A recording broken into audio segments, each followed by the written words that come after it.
Julien Tendal, tu es sénateur fédéral et tu voudrais nous parler d'une loi qui a fêté ses 100 ans il y a quelques jours, une loi qui concerne les drogues, une loi qui est plus vraiment à jour. Alors en effet, on a voté le 24 février 1921 cette fameuse loi drogue. Il faut savoir qu'au départ, pourquoi on a voté cette loi?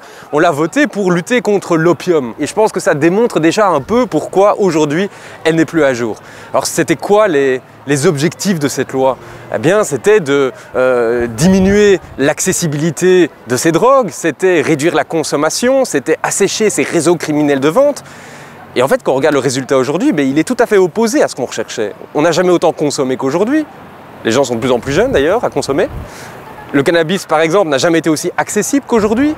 Et ces drogues n'ont jamais été aussi profitables et lucratives pour les réseaux criminels. Donc je crois qu'à un moment, on doit se poser les bonnes questions.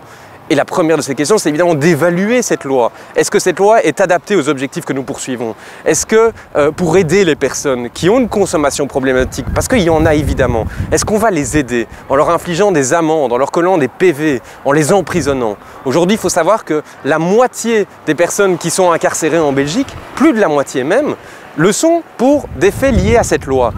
Je crois qu'on doit aujourd'hui avoir l'honnêteté d'esprit, l'honnêteté intellectuelle de se remettre en question et de voir si le paradigme qu'on a mis en place il y a 100 ans est encore à jour aujourd'hui. On dit qu'un jeune sur 4 va consommer un moment dans sa vie du cannabis. Justement, mettre cette loi à jour, est-ce que ça permettrait de changer cette situation?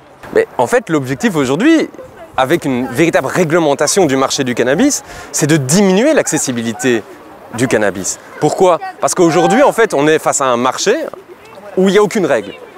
Qui fixe les règles? Ce sont aujourd'hui les réseaux criminels qui les fixent. Évidemment, leur seul objectif, c'est de vendre. Ils s'en foutent de vendre du cannabis à un moins de 18 ans. Ils ne vont pas lui demander sa carte d'identité. Donc ici, l'objectif qu'on a, c'est de justement mettre des règles sur un marché qui existe pour, diminuer la consommation au maximum, interdire la consommation aux plus jeunes, assécher ces réseaux criminels et aider réellement les personnes qui ont une consommation problématique. Justement, mettre en place un marché qui va être réglementé, ça va dégager des bénéfices. Qu'est-ce qu'on pourrait faire avec les bénéfices de ces ventes? Alors, la réglementation du cannabis aura deux effets. Premier effet, on va déjà réduire massivement les dépenses liées à la répression. Il faut se rendre compte qu'aujourd'hui, on dépense des centaines de millions d'euros dans cette répression. Alors, on est dans une époque où on cherche de l'argent partout, on essaie de faire des économies partout, et là, on dépense à tout va pour une politique qui ne fonctionne pas. Donc déjà, on va pouvoir réduire massivement ces dépenses. C'est pas pour ça qu'il n'y en aura plus, parce qu'il faudra toujours réprimer évidemment celui qui tentera de vendre du cannabis à un mineur. Donc, ce ne sera pas à zéro, mais on va faire des réductions de dépenses qui sont massives. Et à côté de ça, évidemment, il y a une manne financière à aller chercher. On doit organiser une fiscalité liée au cannabis.